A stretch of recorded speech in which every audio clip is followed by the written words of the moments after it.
Hey guys, it's Becky with Design Bundles, and today I'm back with another really awesome sublimation tutorial.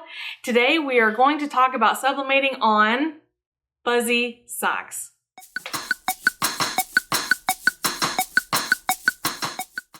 Alright guys, so here we are in Silhouette Studio, and I have my page set up already completed. Machine none, cutting mat none, media size. This time I'm actually printing on a letter size sheet of paper. So the next thing I'm going to do is pull up my File Explorer window. And I've already located the files that I want to use. They are in my downloads folder, of course. I unzipped it.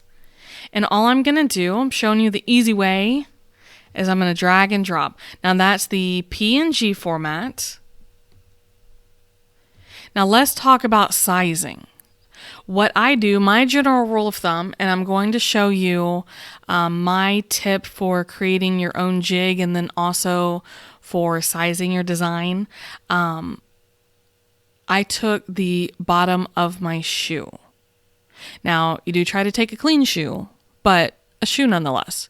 I mean, I guess if you are still flexible enough, you can pull the bottom of your foot up and over and take a measurement that way. But you also can't do that all the time with your customers or your gift recipients. It might be a little weird if you're trying to measure their foot. So it kind of gives the gift away. Anyway, moral of the story, what I'm going to do is I'm actually going to draw a box, and I'm going to size my box to be 4 inches wide. Now, my foot is not 4 inches wide, but the widest part of my foot is. So what I'm going to want to do is enlarge this and just try to keep in mind the general. Now, what you can do is you can take a picture. So we'll talk about the shoe, and you'll see my jig in a minute. This will make more sense what I'm telling you. I traced the bottom of my shoe, and you could take a picture of that and bring it into Silhouette Studio if you want to, or whatever designing software. Okay, so that part is up to you, but I just know that the widest part of my foot is 4 inches, so I want to make this just under. Now you may be asking, why didn't I just size the image instead of drawing a box? Well, I want you to look at our image. The actual size of our image is 3.6.97, okay? But it can be misleading with the box because the box looks like it is 4 inches, right? So sometimes too, when you're using a PNG file, this box will be much, much larger. And then it's even harder to try to determine the size. But I'm happy with 3.68 and it looks good in my box. I'm glad that I took that, a little bit of extra step. I am going to make it just a tad smaller. There we go. Now I'm going to print 2 of these. So there's a duplicate shortcut you can use if you're on a PC. You're going to hold down the control key on your keyboard and just tap the right directional arrow. If you're on a Mac, you're just going to do the same thing but use your command key. Then I'm going to select both of these, right click, and flip horizontally. All right, there we go. And so this is what I'm going to send over to my printer. Now, if I have anything else to print, I'm going to squeeze that in here at the bottom. You could probably try to work it out, get them squeezed together, do more than one pair, something like that. So completely up to you. I do like to even these up so that I can cut them on my paper trimmer because, I do cut around my designs rather closely. So anyway, there we go. Let's go ahead and go to print.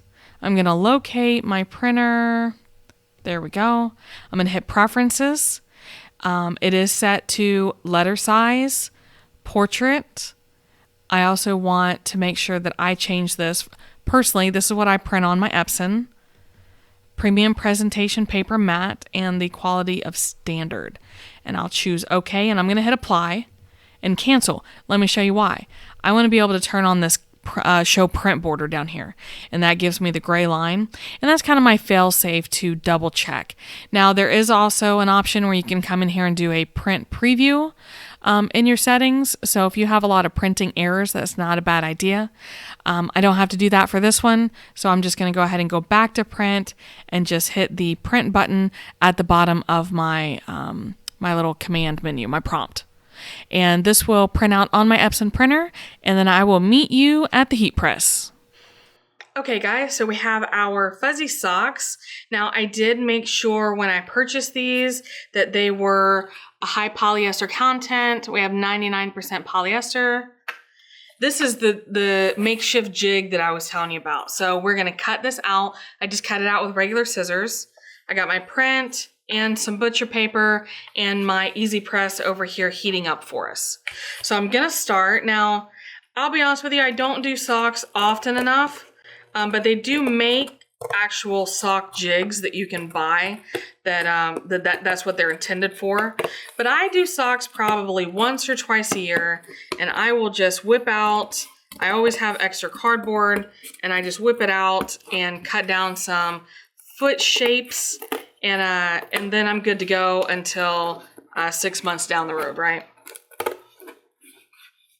Now, definitely if I was doing this as a business, socks are surprisingly really booming right now. I mean, people, you know, putting their own faces on them for gag gifts and that sort of thing. And, you know, I'm doing these for Christmas movie watching socks. So, you know, those are also really big. Okay, socks, jig. I'm gonna do the same thing with these. I know I said earlier that I cut this with my paper trimmer, but with the socks, I do try to trim around close. Do you guys know how I've told you before that I sometimes will get ink on the end of my paper? I'm not sure that you can see that, but that is a really good example. From what I understand, I'm not a printer guru, but I guess it has to do with my print heads. I just know that it's very common with Epsons, so it's something you want to be on the lookout for. So I just always make sure that I trim my design down, even when because I do sell prints also. Even whenever I sell prints to customers, I make sure to trim them down and just let them know why. All right, so I've trimmed these down. Now let's go ahead and open these bad boys up. Now I know you guys are gonna ask, Becky, where do you get fuzzy socks, fuzzy polyester socks? These came from Amazon. They're just, I just searched for fuzzy socks and went through them and found the polyester ones. But I have heard, the only reason I bring them up, I usually don't talk a whole lot about vendors here, but the reason I bring them up is that a lot of places say that dollar stores have regular polyester socks. So if you don't need the fuzzy ones, those are really good to practice on. And then also you can actually find polyester socks in stores, all right? Because I'm not gonna lie, Amazon polyester socks, Amazon fuzzy polyester socks were a little expensive, but I know last year people were finding them at like TJ Maxx and other places like that where you're likely to find I'm going to call it a pamper product. I don't know that that's necessarily true, but I just kind of felt like it was. Now you do want to make sure, so this is the bottom. So basically this is the bottom of my right foot, right? And I want to make sure that I'm doing the opposite to get, so I don't end up with two left feet, right? I mean, I can't dance whether it's 2 left feet or 2 right feet or one of each, but all right, there we go. So go ahead and grab your prints, and we need our fabulous adhesive spray. So I use the Krylon Easy Tack repositionable adhesive.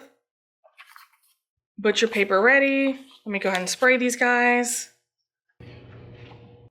Okay, so why do I spray these? I spray on the print, not on the substrate. And basically what it does is it stops or prevents ghosting. And ghosting is when you lift up your heat press or your Easypress and your design shifts just a little bit, and you get like a duplicate imprint. Looks like you're seeing double. So I do try to put these towards the top. Also remember, I want you to remember this, mark my words before we're done. You're not gonna get a crisp press on fuzzy socks, okay? Now why is that? Because they're fuzzy, they're fuzzy. This isn't a flat surface Okay, so I just want you guys to remember that I'm telling you that up front.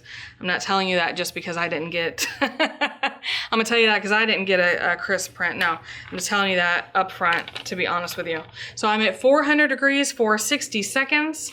And okay, before I do that, make sure that you either smooth out your heel or just get it away from the rest of your sock, because if it gets right up here next to your print, you're not going to get a good press. You're not going to get a lot of pressure there, okay? And I don't usually apply a lot of pressure for sublimation, but I do with these fuzzy socks. So that's my last piece of advice for sublimating on fuzzy socks. All right, one down. Do we want to go ahead and see how it turned out, or do we want to wait? Nah, we don't want to wait. Ooh, so excellent. Now you can see that it's a little flat. It doesn't stay flat, promise. Promise it doesn't stay flat. It does stay shiny though. It's gonna be shiny, that's okay. We don't mind shiny, not on socks. So again, I'm just gonna check my heel and do it one more time. All right, second reveal, you ready? Boom. Excellent results, excellent results. So if you want to, you can pull out your jig right away, because I mean, the process is done. It's a done deal, guys. So you can save these. I feel like I went to a lot of effort to cut them out. I'm gonna save them for next time, because I don't think these will be my last fuzzy socks. And then I can fluff them back up, okay? So what I like to do, I know you're saying, Becky, you're messing up the design. I like to fluff them back up. Just make them feel more natural. And then before I give them, I'm just gonna smooth it back. So that way it's still fluffy. You don't have those obvious press marks, but then you can read. Okay, because otherwise, the first time they wear them, they're gonna be disappointed anyway. But I want you to see the difference between the two, all right? This is gonna be your natural state, and this is gonna be your right after pressing. So that's why I do that, is go ahead and fluff them up as much as it, you know, hurts your feelings. Fluff them up and get rid of those pressing lines. By the way, in case anybody was wondering, these also make really good hand warmers. Okay, but obviously because I'm showing you in the video, I'm very happy with how these turn out every time. So even though you'll say, well, Becky, they're just not as crisp. I know they're not as crisp, I'm sorry. But we're sublimating on fuzzy socks, and this is the best, it's the best we're gonna get, guys. And I think they are absolutely adorable. Well, guys, what do you think? Obviously, I'm a fan.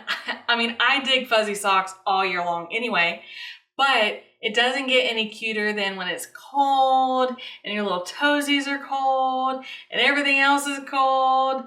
And also, I just want to say that your significant other will thank you also, so that you do not have to weasel your cold little toes up against the back of their leg, or, you know, I'm not going to ask, but anyway, we're going to move on. But these are really cute. They sublimate really well as long as you get polyester fuzzy socks. And these also make great gifts, because who does not need fuzzy socks? I don't think I've ever met a woman on this earth that does not love fuzzy socks. All right, guys, I'm gonna wrap it up. I really appreciate you stopping by. You know, if you have a moment, make sure that you give us a little share with a friend.